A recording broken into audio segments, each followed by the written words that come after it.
رحیم السلام علیکم ورحمۃ اللہ وبرکاتہ۔ میں اور رحمۃ اللہ بلوچ اسلامی وظیفہ چینل مفتی دشتی چینل آج آپ لوگ کو مخاطب ہوں۔ آج سنیے کیا لکھا ہوا ہے۔ ادھر لکھا ہوا ہے کہ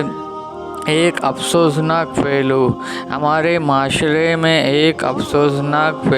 یہ ہے کہ لوگ مسائل کو صرف جاننے کی حد تک محدود رکھتا ہے، انہیں عملی زندگی میں لانے کی فکر بھی نہیں کرتے۔ کسی کو معلوم کہ رشوت لینا دینا حرام ہے مگر دے رہا ہے، کسی کو معلوم کہ ناپ تول میں کمی کرنا حرام ہے لیکن ایسی ہو رہا ہے، کسی کو نہیں معلوم کہ سود لینا حرام ہے مگر پھر بھی سود کا بازار گرم ہے، کسے نہیں معلوم کہ کام چوری ناجائز حرام ہے لیکن ہماری معاشرے میں کام چوری دور ہے، ارادہ سرکاری ہو یا پروجیکٹ ہر کام میں چور عام ہے۔ صرف مسئلہ جان لینے سے کام نہیں بنے گا۔ اس سے معلوم ہوا کہ برائی کو ختم ہونے کے لیے صرف مسئلہ جاننا کافی نہیں، کیونکہ لوگوں کو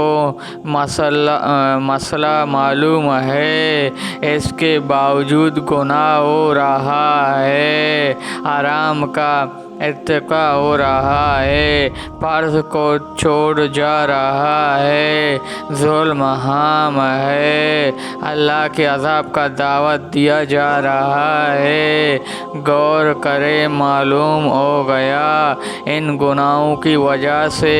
ہم پر اللہ کا عذاب آ جائے گا، ہماری دن رات چھین اٹھ جائے گا، کسی کی جان مال آبرو محفوظ نہیں ہے، لوگ وطن چھوڑ کر دوسرے ممالک میں جا رہا ہے، وہاں جا کر ہر طریقے کی تکلیف برداشت کرتا ہے مگر یہاں آنا چاہتا ہے۔ ان کا کہنا یہ ہے ان کی جان مال آبرو محفوظ رہے۔ مسائل کے علم کے باوجود گناہ کیوں ہو رہا ہے؟ پھر ایک پہلو یہ ہے کہ سب گناہ جان بوجھ کر ہو رہا ہے، بھول چکا ہے، نہیں ہو رہا ہے۔ اب یہ سوال پیدا ہوتا ہے آخر یہ سب گناہ کیوں ہو رہا ہے؟ اس کا جواب یہ ہے کہ ہم سب آخرت کو بھول گئے، اپنے قبر کو فراموش کر بیٹھا ہے۔ وہ قبر جو ہماری انتظار تاک میں ہے اسے بھول چکا ہے۔ قبر کی پکار روایت سے معلوم ہوتا ہے کہ ہر شخص قبر کی جگہ پہلے سے متعین ہے، اللہ رب العزت تقدیر میں اسے لکھ دیا ہے، اللہ رب العزت کے علاوہ کسی اور کو معلوم نہیں ہے کہ فلاں انسان کہاں مرے گا، کہاں دفن ہوگا، حتیٰ کہ اپنے بارے میں بھی کسی کو یہ معلوم نہیں اسے کہاں موت آئے گا اور کہاں کی مٹی اس کی قبر بنے گا، لیکن قبر کو معلوم ہے کہ میری پاس کون آئے گا۔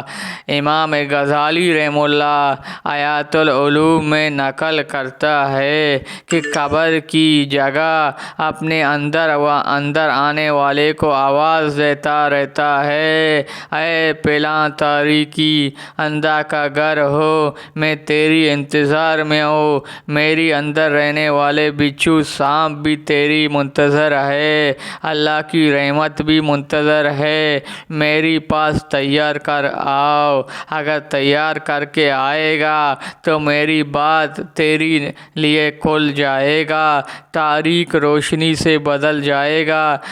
تنگی وسعت میں تبدیل ہو جائے گا، اللہ کے عذاب کے بجائے